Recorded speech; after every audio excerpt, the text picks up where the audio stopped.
Après avoir revu ensemble quelques fondamentaux concernant Pluton, dont nous sommes très loin d'avoir fini de brosser tous les contours, nous allons aborder dans cette partie toutes les facettes du champ lexical rattaché au signe du Verseau. D'ailleurs, la première connexion que l'on peut établir entre Pluton et le Verseau correspond à la période de découverte astronomique officielle qui s'est justement produite sous un soleil dans le signe du Verseau le 18 février 1930 à 16h30 à Flagstaff, en Arizona, aux USA. Vous avez d'ailleurs le site AstroThème qui a enregistré dans sa base de données le thème. Il s'agit donc d'un thème Verseau ascendant Lion avec une lune en Scorpion et un milieu du ciel dans le signe du Bélier. Cela veut dire que par la date de découverte astronomique officielle de Pluton, alors que le Soleil finissait sa course en Verseau, l'astre aux confins du système solaire imprégnait déjà à lui seul indirectement certains traits de caractère du Verseau en affirmant un peu plus sa capacité à bouleverser et révolutionner notre monde. Puisque nous abordons cette notion de détruire pour renaître dans le renouveau, vous aviez un certain économiste autrichien qui s'appelait Joseph Schumpeter, donc qui est né à la fin du 19e siècle, qui était justement connu pour ses théories sur les fluctuations économiques et le concept de destruction créatrice et de l'innovation. Quand on parle d'innovation, on fait allusion au Verseau.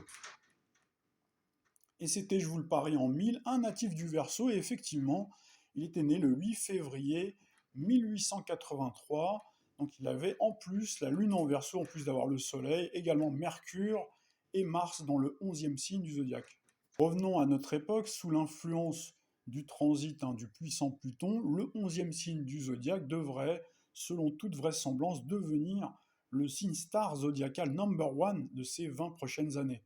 Ses qualités et ses défauts seront donc mis en exergue, seront donc mis en relief tout au long de ce long transit de l'astre aux confins du système solaire. Entrons dans le vif du sujet et évoquons le Verseau, donc qui est le 11e signe du zodiaque, qui correspond généralement à la période du 20 janvier au 18 février. C'est un signe d'air, c'est un signe fixe, de milieu d'hiver, période pendant laquelle la nature est en plein renouveau. C'est un signe qui est gouverné par Uranus et qui a Saturne comme deuxième maître ou planète en exaltation. Dans le côté positif et dans le côté lumineux du Verseau, on retrouve la liberté, on retrouve le Verseau donc, qui est très attaché à sa liberté, c'est le signe des affranchis, qui se caractérise par sa grande indépendance et par son autonomie. Notons d'ailleurs au passage que durant le transit de Saturne en Verseau, donc en exaltation en Verseau durant ces 3 dernières années, les valeurs de liberté furent au cœur de nos préoccupations et de notre actualité avec les mesures liberticides Covid. Notons également que lorsqu'on parle d'autonomie, on pense à une batterie, un produit qui sert à recharger nos téléphones, et les voitures électriques que le système veut désormais imposer au forceps un petit peu à tout le monde, au détriment donc des voitures thermiques, ou encore les fameuses voitures autonomes, c'est-à-dire sans chauffeur. Forcément, sous l'égide de Pluton durant ces 20 prochaines années, dans ce que je viens d'énoncer, va être encore plus au cœur de notre actualité et de nos préoccupations.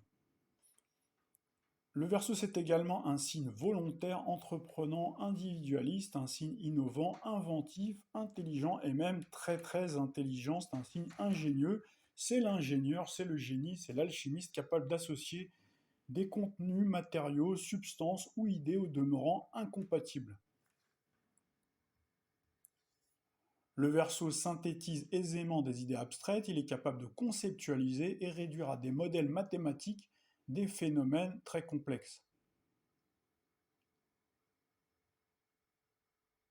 Si vous vous souvenez, pendant toute la période Covid, nous n'avons jamais autant parlé de modèles prospectifs et prédictifs sur les évolutions de l'épidémie à travers les modèles. Donc on a également ce modèle qui est applicable au climat. On parle beaucoup de modèles climatiques. Le Verseau est également un signe capable d'improviser et d'imiter avec brio n'importe qui ou n'importe quoi, parfois de façon pratiquement instantanée, comme un photocopieur, un appareil photo, un film vidéo, avec lequel on imite le réel et le naturel pour en faire un produit de synthèse artificielle ou virtuelle avec une duplication à l'infini de copies. Le Verseau, c'est un signe progressiste, moderniste et réformiste. C'est un signe visionnaire et futuriste qui a le sens de l'anticipation. C'est un signe véritablement surprenant, épatant, époustouflant, électrisant, excitant et extraordinaire. C'est également un signe original et anticonformiste qui se distingue par sa singularité. C'est également un signe universaliste, humaniste, cosmopolite, philanthrope, qui évolue souvent dans des associations, donc est très associatif, corporatiste et égalitaire.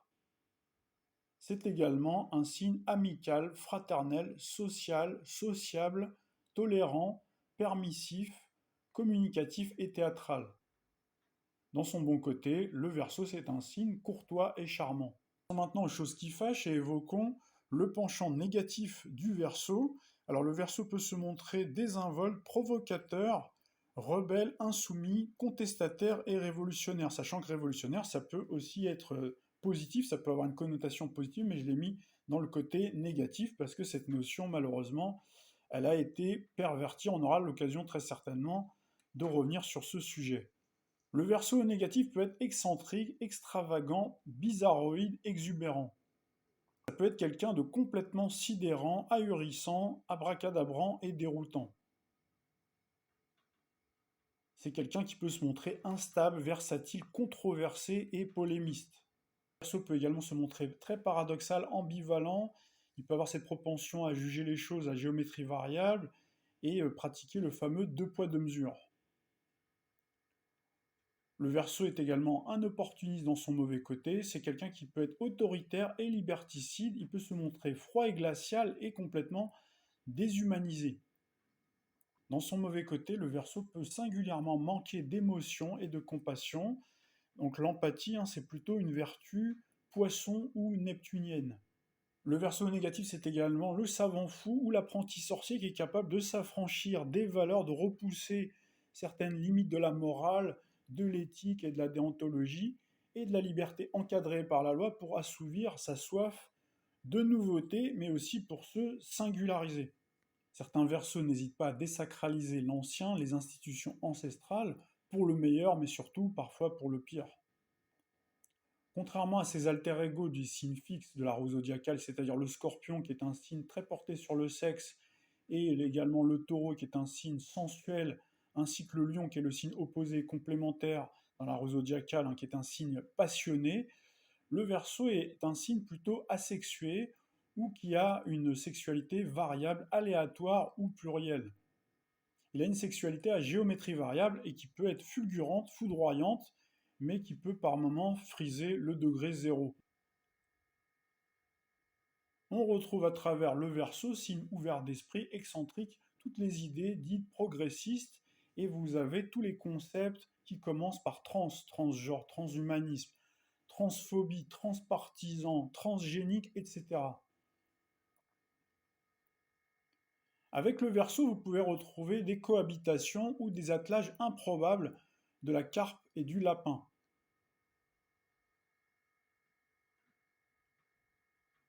Si on devait illustrer le Verseau, ça pourrait être une mosaïque. Donc là, une mosaïque, ça peut être très joli et parfois, il peut y avoir aussi des dissensions, des divisions au sein de gens qui ne viennent pas forcément du même horizon social, culturel, ethnique, religieux, etc. Avec le Verseau négatif, on retrouve tous les concepts de réinitialisation ou d'effacement des idées, des valeurs anciennes pour remplacer par des concepts comme la cancel culture, le wokisme et tous les néologismes new school. On a toutes ces contre-cultures, on a l'écriture inclusive, on a même la cuisine inclusive. Le Verseau négatif, ça peut également être l'altération et la perversion des idées ou concepts qui sont en soi minoritaires pour tenter d'en faire une généralité qu'on veut imposer à tous. On peut également retrouver l'intolérance du Verseau pour certaines idées qui va lui réclamer paradoxalement pourtant la tolérance pour ses propres causes, la liberté, liberté de tout faire sans limite ou ses particularismes. Passons maintenant au secteur d'activité lié au Verseau. Le Verseau, c'est le signe du libre-échange. Le libre-échange, donc, qui est étroitement lié au capitalisme et au néolibéralisme, qui comprend les intérêts privés, les grands conglomérats, les corporations, les trusts, les multinationales, c'est-à-dire des activités lucratives. Et paradoxalement, on retrouve en simultané à travers le Verseau le secteur associatif, caritatif, les ONG et fondations, dont l'objet social n'est pas a priori le but lucratif. mais que l'on appelle charity business.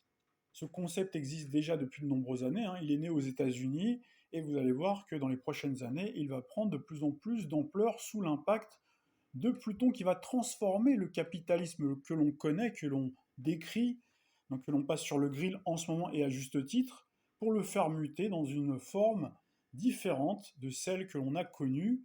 Donc il s'est développé à travers le globe depuis la découverte astronomique d'Uranus, c'est-à-dire depuis le 13 mars 1781. Cette époque correspond à celle d'Adam Smith, un économiste écossais dont on a déjà parlé, considéré comme le père du capitalisme, de la fameuse main invisible et du concept du marché. Dans le prolongement de ces idées, vous avez l'économie du partage, l'économie circulaire, le recyclage, l'écologie, le greenwashing et bien d'autres tours de passe-passe, avec entre les deux des tentatives d'entreprises coopératives. Alors ça, c'est le bon côté, hein. La société coopérative de production, la fameuse COP, a comme particularité de disposer d'une gouvernance démocratique.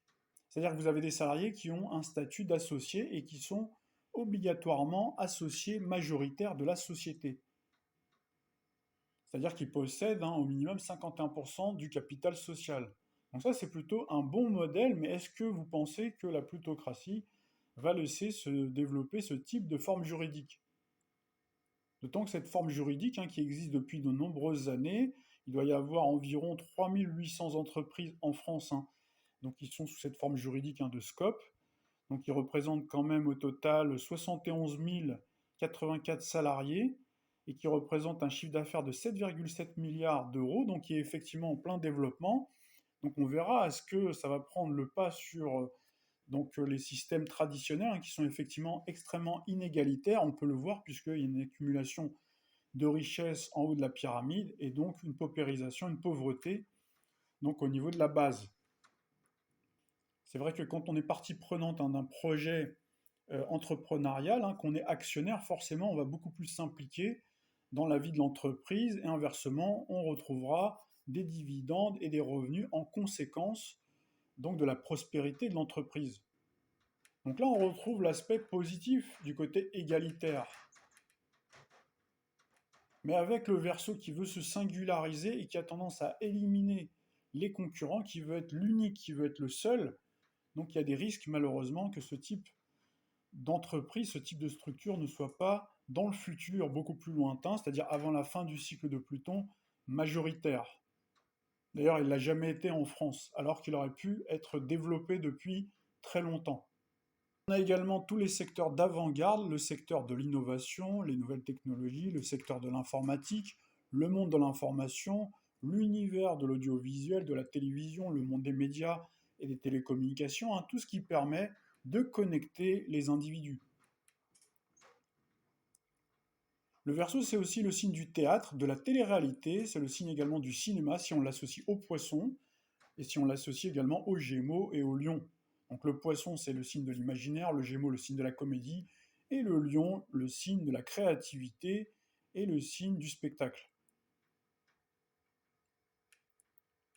Les réseaux sociaux, qui ne sont qu'un élément de plus en plus déterminant de la vie sociale et désormais même commerciale, donc font partie justement du champ lexical du Verseau. Là, on retrouve également le monde virtuel qui est devenu l'interface du monde réel, l'interface de plus en plus prégnante du monde réel.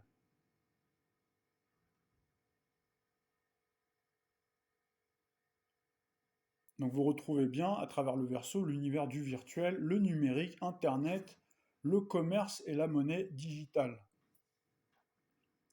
On retrouve bien entendu l'intelligence artificielle, la robotique, la cybernétique, la génétique, le transhumanisme, l'ingénierie sociale, climatique, sismique, biologique, cybernétique. On retrouve également le secteur de l'énergie atomique, l'électricité, l'énergie hydraulique. Hydraulique, il faut rajouter Neptune, donc la planète des masses océaniques. On retrouve également le secteur de l'aéronautique, l'aviation et le domaine spatial. Donc là, on retrouve Ouranos, donc l'autre nom, le nom grec d'Uranus, le maître du ciel et des éclairs. Et nous retrouvons, nous l'avons déjà dit, les produits de synthèse, les copies du naturel et du vivant en produits analogiques et synthétiques. Le Verseau, c'est également le signe de la démocratie, la République, les régimes politiques parlementaires ou participatifs. Si vous regardez le thème des nombreux pays qui font partie de ces pays dits démocratiques, vous retrouvez toujours du Verseau. Vous avez la France qui est marquée par un milieu du ciel dans le signe du Verseau, donc la France de la 5e République du 28 septembre 1958 à 22 heures à Paris, donc Balance, ascendant Gémeaux, mais avec un milieu du ciel en Verseau. Vous avez les États-Unis qui a également une lune, donc le maître du cancer, puisque c'est un thème cancer, le thème de l'indépendance des États-Unis, 4 juillet 1776 à 16h50 à Philadelphie. Donc c'est un thème cancer avec un ascendant sagittaire, mais avec une lune, donc maître du cancer, dans le signe du Verseau. On peut également prendre l'Italie, et j'aurais pu commencer par là, puisque l'Italie est du signe du Verseau du 18 février 1861 à 11h30. Donc c'est un thème Verseau avec un ascendant Gémeaux, et nous retrouvons un soleil à la fin du signe du Verseau, à 29 degrés 50 du signe du Verseau, un milieu du ciel, également comme la France, à 18 degrés 24 du signe du Verseau, et une Vénus dans le signe également du Verseau, à 9 degrés 04. Et le thème de l'Italie est également marqué par Uranus, valorisé à la cuspide de l'ascendant en maison 12. Compléter les secteurs d'activité, on pourrait compléter avec les métiers possibles inhérents au Verseau. Donc vous avez bien sûr tous les métiers indépendants, profession libérale, chef d'entreprise, auto-entrepreneur. Vous avez les métiers du management, coach, DRH, manager, chef de produit. Vous avez également tous les métiers de l'ingénierie et des sciences et techniques.